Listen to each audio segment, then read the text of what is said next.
I look back and when I first started this YouTube channel, I was in the very last weeks of being 32. And now I just turned 37. And it's amazing how it went from feeling like, oh, I'm practically still in my late 20s to now feeling like, oh, you're practically 40. And that there's a big difference in identity that comes with that. And maybe it's because of that I've just become a little bit more reflective on where I am, where I've been, where I'm going. And I just thought that this week would be really interesting to travel back further in time, further pre-starting this YouTube channel, back to when I was a wee lad of 17, aka 20 years ago. I was saying, what are some of the life lessons I've garnered over the last 20 years that I would want to impart to him? Like, what could I tell him that would make a viable difference in his life? So maybe some of these will be of use to you, regardless of where you are in your developmental journey, whether you were 17 or 27 or 47 or 67. I think many of these are still lessons we are constantly learning, but I think that they're really helpful for us to live a better, more joyful, more integrated life. So I am honored to share with you my list of lessons I wish I knew when I was 17. I've divided them up into a few categories. So we're going to talk about things for yourself, personal, things in relationship to other people, thoughts about career trajectory, thoughts about our bodies, thoughts about romance, and then just some general big life stuff. So I hope you enjoy diving into this with me. All right, so 17-year-old me. First item on my list is being authentically you. Right now, you desperately want to be anybody else. And that's okay. That's part of the maturation process. But you're going to have to learn that the best person you can be is you. And that really no one else's opinion matters so much. I know all the people around you right now, it feels like their opinions matter a great deal. It feels like these are individuals who are having a deep impact on you and your development. And they are. They're going to make really deep impressions on you. But the mistake that you're going to make is you're going to think that these people actually matter. These people that you are spending time with in high school and you spend time with in college and the people you spend time with in your early 20s, they're going to be individuals who stay with you for your whole life, and that you're forming community with them, and you're going to be peers together, and you're going to work in the same industries together, and you're going to stay in contact. But the truth is, of all the people you are spending time with, almost none of them will stick with you. You will not be in contact with one person from middle school. You'll have kept 2 friends from high school. You'll have kept 1 friend from college and no friends from your early 20s.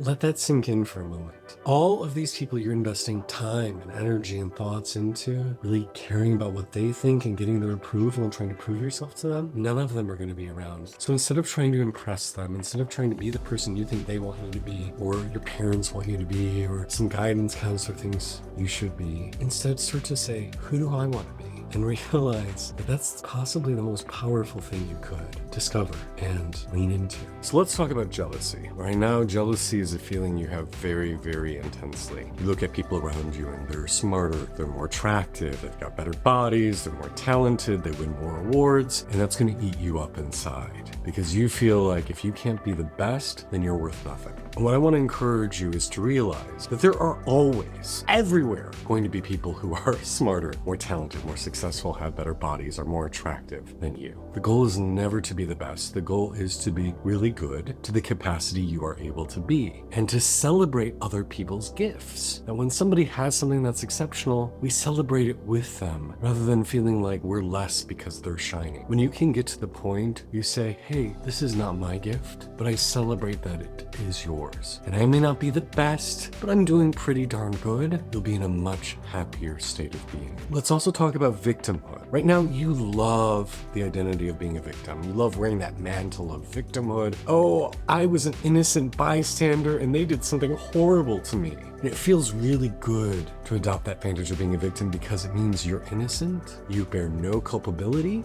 and you can be righteous about that because everything was done to you. But here's the big issue with victimhood. It ultimately hurts you because in this dynamic, in this scenario you're setting up, that person has all the power to hurt you and you have no power. They're the ones who did everything bad and you are fully innocent. But by creating this dynamic where they have all the power and you had none, that means they also have all the power to make the situation right. You are dependent on them to be okay and to be able to move on. You are giving up all your power in order to be righteous. And that's a really sucky situation to be in because that means you can't heal, you can't move on, you can't thrive unless somebody else else tells you you can't. So I'm going to encourage you to throw off the identity of being a victim. It is not serving you. Reclaim your power and say, hey, I have a part to play in every situation. If somebody's treating me badly, I'm teaching them how to treat me badly. I'm giving them permission to do so. I am creating this reality.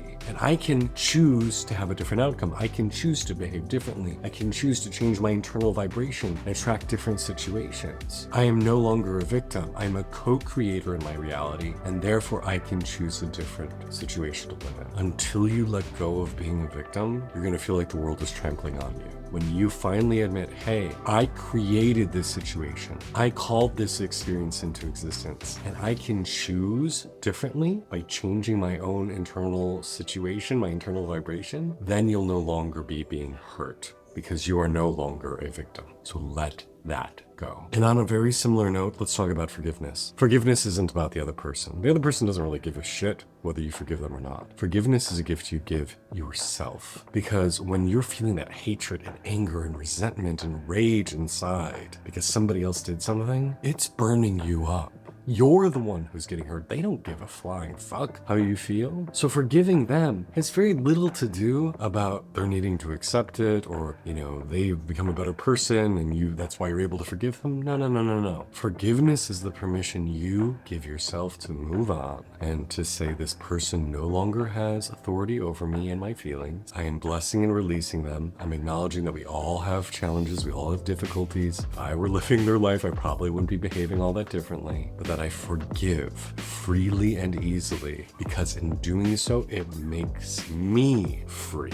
It allows me to dwell in openness and joy and laughter and freedom. It's not about them. Forgiveness is for myself. Here's a fun one. All the things that scare you right now, all the things that you say, oh, I would never want to do that. That's terrifying. That feels weird or bad. Well, all of those things are actually things you're going to end up wanting to explore because there's lessons in there for you. You might actually find you like those things, and that's why you're so afraid of them. So start to lean into your shadow, lean into those things that titillate you but scare you, because there's a lot of lessons in there for you. On the note of owning what makes you you, you are going to be attracted to people that you presently do not want to be attracted. You are going to have feelings for people, genders, that at the moment you feel is bad or wrong to feel that way. And I'm going to ask you to be okay with that, to lean into it, because no amount of praying is going to change it. No amount of denial is going to change it. You are going to be the person that you are, and you can't force yourself to be anybody else. So the sooner that you can just accept, hey, I feel this way, I'm attracted to these individuals, the happier and healthier your life will be. In a similar but different way, you're going to eventually identify as neurodivergent. Right now, you understand that people respond differently than you to things. You realize that you probably process things a little bit different from other people. You're going to come to realize that your whole way of interacting with the world is quite different. And it doesn't make you bad. It doesn't make you wrong. It doesn't mean that you are less than. It just means that you are different. And you need to stop trying to explore things and figure things out and do things in the way that neurotypical people do it, because life is going to be different for you, and there are going to be challenges that other people have that you do not, and you're going to have challenges that for other people are quite easy, and that's okay. It's beautiful, actually. You're going to be a late bloomer. Other people are going to have experiences when they're in their early teen years. You're not going to have them until your mid-20s. Other people might figure out what they want to do and who they are in the world a lot sooner than you, and that's okay. It's okay for you to take the time you need to become the person you are, because everybody has a different timeline. Everybody has a different trajectory for finding out their inner selves and coming to terms with it. So don't feel like you have to reach a certain milestone by a certain age, because that's just not you, and that's okay. Let's move on to the topic of other people. Here's some advice. You're going to find yourself surrounded by people, especially when you go to university, but you're going to see it even now in high school, and certainly afterwards when you move into becoming a professional actor. You're going to meet a lot of people who are very power hungry. They're craving status, they're craving acclaim, they're needing to be wildly successful.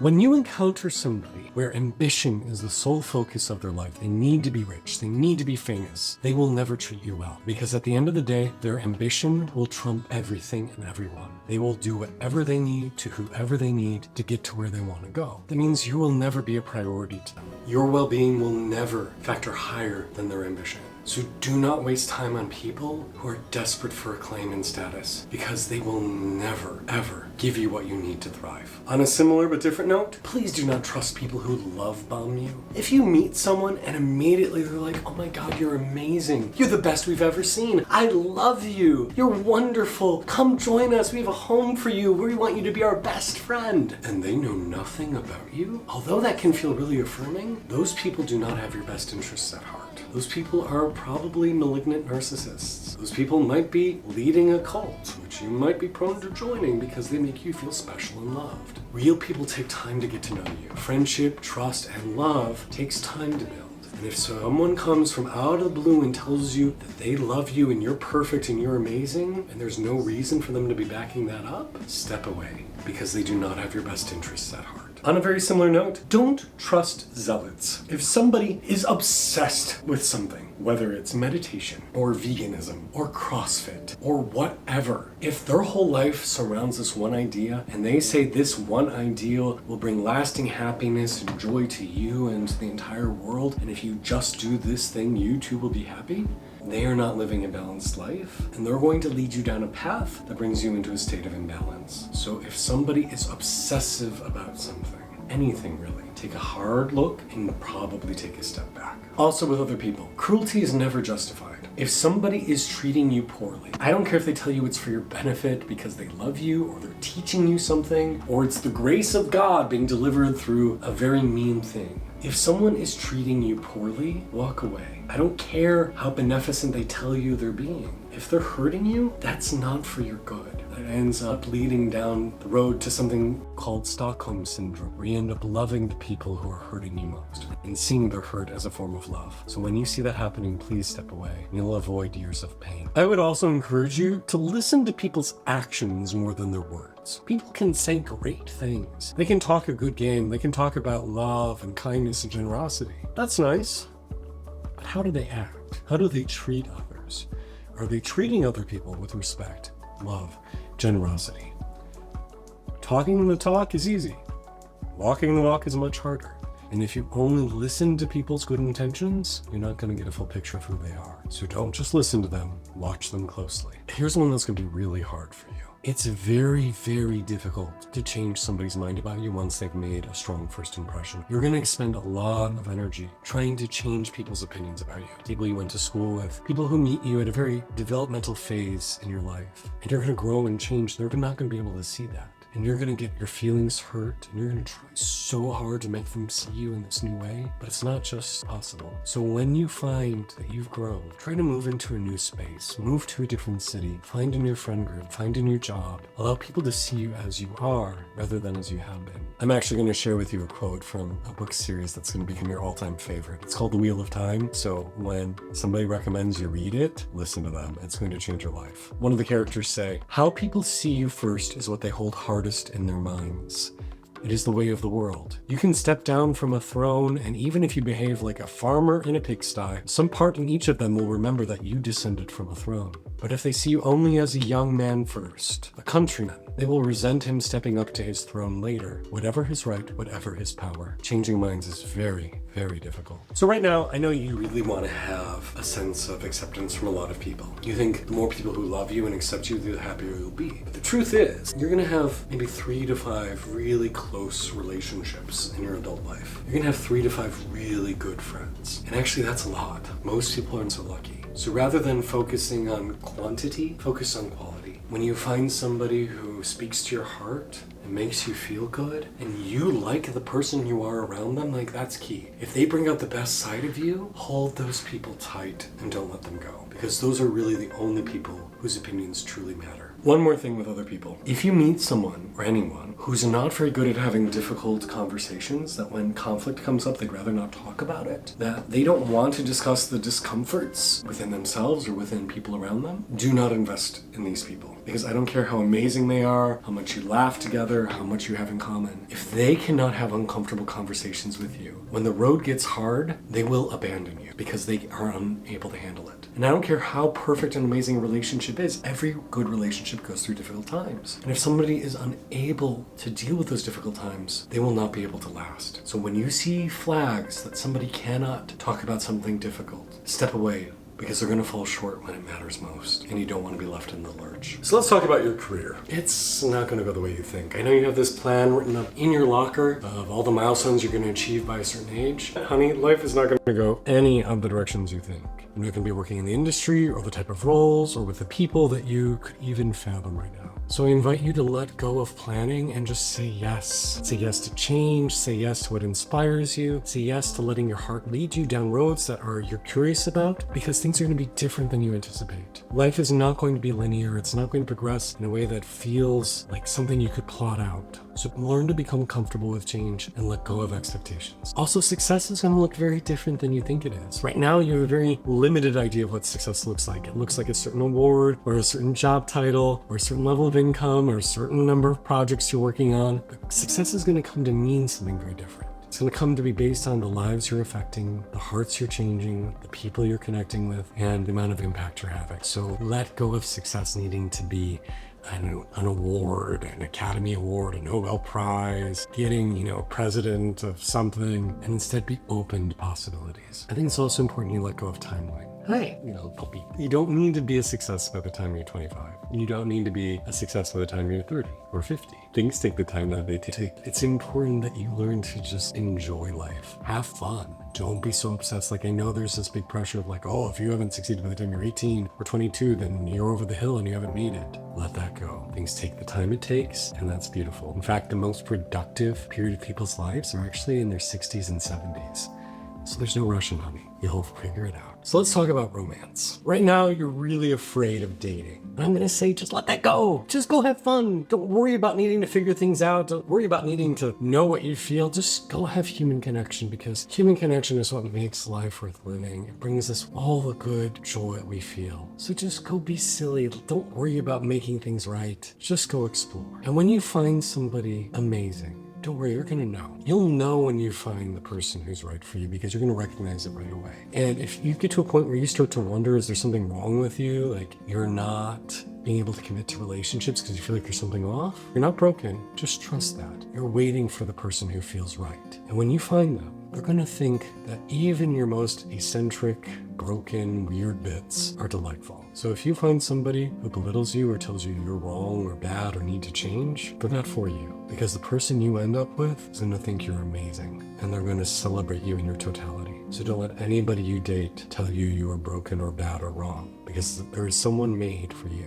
who celebrates everything that you are, just as you are. Let's talk about your body. First, you need to sleep more. People are going to tell you don't need to sleep, that it's impressive if you don't sleep, that you're more productive. Who needs sleep? In fact, you might be more enlightened because you don't need sleep, or meditation replaces sleep. All of that is bullshit. You need 7 to 8 hours of quality sleep. And if there is anyone who comes into your life that says you're better off sleeping less, or will make you more holy or more powerful or more productive, they are not helping you. Sleep is one of the most important things you can do, and your body will thank you for it later. You are also going to get very intense about different types of exercises, and you're going to feel bad because your body doesn't feel good doing things that other people tell you should be able to do. Whether it's running or CrossFit or snowboarding, you need to learn to respect the fact that your body is different, your joints are different, and some things that are easy for others are going to be impossible for you, and some things that are easy for you are going to be impossible for others. So find the things that make your body feel good and do that. Also too with food. Please don't get hyperzealous about certain diets. Middle of the road is best. Eat a little bit of everything. Realize that your body needs healthy food from a variety of sources, and don't get too intense about any one right path. I'm also going to encourage you to go outside every day. Your body loves being in nature. You will learn more from a walk outside than you will from pretty much anybody else, because nature is a great teacher. And I'm also going to encourage you, wear sunglasses and sunscreen. Your eyes and your skin will thank you a few years down the road. And just the last few final suggestions in general. Make art. Making art is good for your soul. It's not for other people to consume. Just make art because you enjoy it. Read more. You will never regret the time you spent in a book. Books teach you about the world in a way that is so meaningful, so read whatever excites you. Meditate every day. You don't need to be zealous about it. You don't need to meditate for 3 hours every morning and 45 minutes every night, but you should be meditating every day. It will help to calm and center your mind and teach you about yourself, help you break through some blocks that are keeping you limited. Don't feel like you're obligated to go into spaces or rooms that other people seem to enjoy but make you uncomfortable. You don't need to hang out at a bar. You don't need to enjoy parties. You don't need to enjoy loud spaces. Respect what feels good for you and let go of judgment around that. Have a dog. I know right now your parents have your childhood dog. Go spend more time with him. Bring him home with you. When he passes on, get another dog. Dogs are really good. They make you feel amazing and they're a wonderful friend at times when you feel lonely. Plus, they also get you outside every day. I want you to feel free to break more rules. You're very concerned with doing everything right. Fuck that. Just allow yourself to bend and break as many rules as you'd like, test the waters and find what works out for you. I also want to encourage you to spend time doing nothing. I know idleness feels scary. I know you feel like you don't have enough time and you need to always be productive, but learn to just sit and do nothing. It's going to be a great joy in life. Trust your intuition. You're going to have senses and feelings about things. Sometimes you'll even hear an inner voice speaking to you. Trust that. Trust your first impressions about people and situations. Trust your instincts that are coming up because you have a strong inner guide, as do we all, and you need to hone that and listen to it. And lastly, all the bad or uncomfortable things that happen to you, you might feel like a victim right now. You might wonder, why did this happen to me? But I promise you, there'll reach a point in your life where it all starts to make sense. And you realize that everything you've gone through has helped make you into the person that you are, the person you need to be for your life calling. You'll see the sacredness of it all. You'll start to dwell in gratitude for everything in your life. And to be grateful for everything is a tremendous place to be. Well, what do you think? Do you think my 17-year-old self will be able to use any of this? Maybe this is something you should forward to someone you know who is on their developmental journey, could use some words of wisdom, or maybe it's useful for yourself. Or better yet, in the comments, please drop down some advice you would like to give your younger self that you wish they would be able to hear. I really appreciate the time you take to leave comments. I try to read them all. I can't respond to everything, but I really do try to stay engaged and see what you guys are thinking. Thank you so much for your time, heart, and energy. It's an honor and a privilege to be just sharing my thoughts with you and have people who listen and engage. It really does mean the world to me. If you love this sort of stuff, feel free to follow me on Patreon for early access to my videos and behind the scenes. You can also work with me one-on-one to go deeper in this kind of soulful work and figure out why are we living the way we are and how can we do it better. I'm Kalen, and this is your ecstatic self. Blessings to you.